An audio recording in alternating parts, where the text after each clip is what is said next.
बिस्मिल्लाहिर्रहमानिर्रहीम। सवालात आते रहते हैं, उसी हिसाब से वीडियो पेश कर देता हूँ।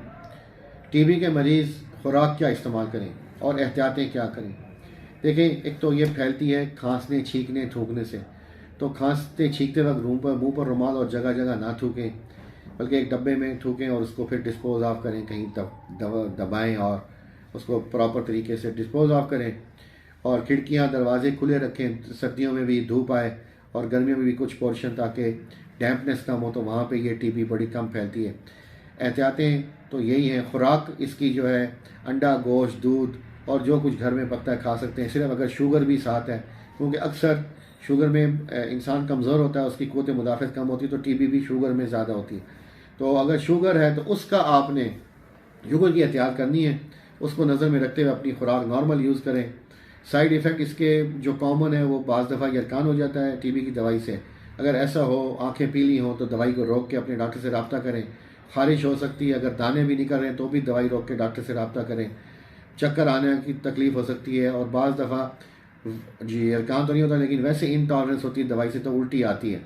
उसमें फिर हम ये करते हैं कि सुबह नाश्ते के बजाय रात को सोते हुए दवाई देते हैं, तो फिर उल्टियाँ नहीं आती। साथ में मैदे की अद्वियात, ओमेप्राज़ोल और मेटोक्लोप्रामाइड वगैरह हम देते हैं उल्टी के लिए, तो उससे वो बेहतर हो जाता है। तो खुराक यही है, और इसमें आराम, नॉर्मल डाइट और ज़्यादातर प्रोटीन डाइट, अंडा, गोश्त और दूध, ये ज़्यादा खुराक में होना चाहिए। शुगर पे नज़र रखते हुए, ब्लड प्रेशर पे नज़र रखते हुए, नमक, चिकनाइयाँ और खट्टी ठंडी चीज़ें, बोतलें, कोल्ड ड्रिंक्स, ये रेस्पिरेटरी की, चेस्ट की हर डिज़ीज़ में जो है वो एहतियात करनी है, वो नहीं लेनी। बस बाकी यही एहतियातें। और इलाज 6 महीने से 8 महीने का है, और बाज़ दफ़ा साल का है, जिस तरह से आपका डॉक्टर बताए। और इलाज छोड़ना नहीं, चाहे आप ठीक भी महसूस करें, क्योंकि 2 महीने के बाद इंसान ठीक महसूस करता है, और ये वो वक्त होता है जब वो दवाई छोड़ने की तरफ आ जाता है। और दवाई छोड़ने से वो जरासीम फिर वही नहीं रहते, वो उस दवाई के ख़िलाफ़, क्योंकि उनके हल्की मिकदार में मौजूद होती है उनके पास, उसके ख़िलाफ़ मुदाफ़त बना लेते हैं, और अगली दफ़ा अगर हम देते हैं तो वो दवाई कारगर नहीं होती। फिर बड़ी सख्त दवाएं देनी पड़ती हैं, जिसको MDR टीबी रजीम कहते हैं। उसके ऊपर भी अलग से कुछ टॉक या वीडियो मौजूद है, वो सर्च कर लीजिएगा इसी उसमें। और चैनल को सब्सक्राइब भी कर लें, और अपने दोस्तों को भी भेज दें ताकि वो लोग देख लें।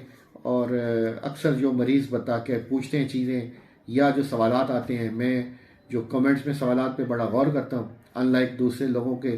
तो और फिर उसके हिसाब से जो कुछ अहम हो तो एक अलहदा वीडियो में बता देता हूँ। वहाँ तो नहीं जवाब देना मुमकिन होता, तो मैं अलहदा वीडियो बना देता हूँ। तो इन टच रहें, और ये सिर्फ अवेयरनेस के लिए एक बनाया गया है चैनल। और जैसे जैसे मुझे टाइम मिलता है, वो कि मैं मसरूफियात बहुत होती हैं, तो आप लोगों की खिदमत में हाजिर होता रहता हूँ। अपना बहुत ख्याल रखें।